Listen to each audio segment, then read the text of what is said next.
9:30. It's been a rough year for the shipbuilding industry in Hampton Roads. The chief of naval operations says it is a vital industry, but that doesn't mean there won't be more concerns down the road. 10 on your side military reporter Art Kohn was in Virginia Beach today, where the CNO, along with Congressman Randy Forbes, spoke about the future of our Navy. And Art, still some rough seas ahead. Yeah, Stephanie, that's right. You know, so far, both the Navy and the shipbuilding and repair industry in Hampton Roads have weathered the gathering storm of sequestration. But as we approach the end of this fiscal year, there is growing concern about what 2014 will be like for all of us.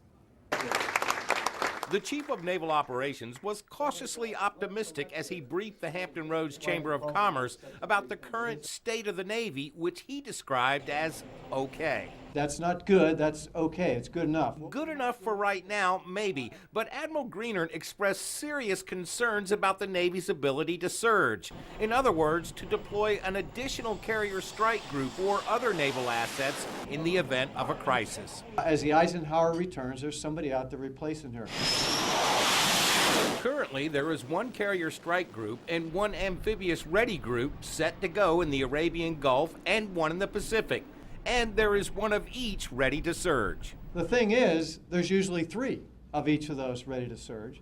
And the combat commanders say we need that many in order to do the job that we're assigned to do in the future. Which is why the Navy used funds made available by the continuing resolution passed by Congress in March to fund ship repair and construction projects currently underway in this region. You simply cannot outsource all of your shipbuilding and your ship repair and expect that you're going to have the kind of Navy you're going to have. Nobody's ever been able to do that in history. History could repeat itself in 2014 unless Congress can either agree on a budget or at least pass another continuing resolution that will allow the Navy to move money from one account to another to fund the fleet. Move money from account of maybe lesser importance so that we can defer somewhere in perhaps aircraft, perhaps sonars, radars, or whatever, into shipbuilding, which is our top priority. If you look at his shipbuilding plan, which he worked very, very hard on, he's got a $4 billion gap. It's not his fault. It's our fault. We've got to fill that gap.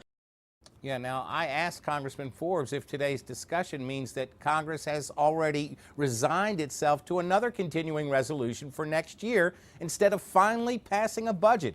He told me they have not given up on getting a budget through both houses, but he didn't tell me anything that made the chances of getting that done this year sound any better than they did last year. Art Kohn, 10 on your side.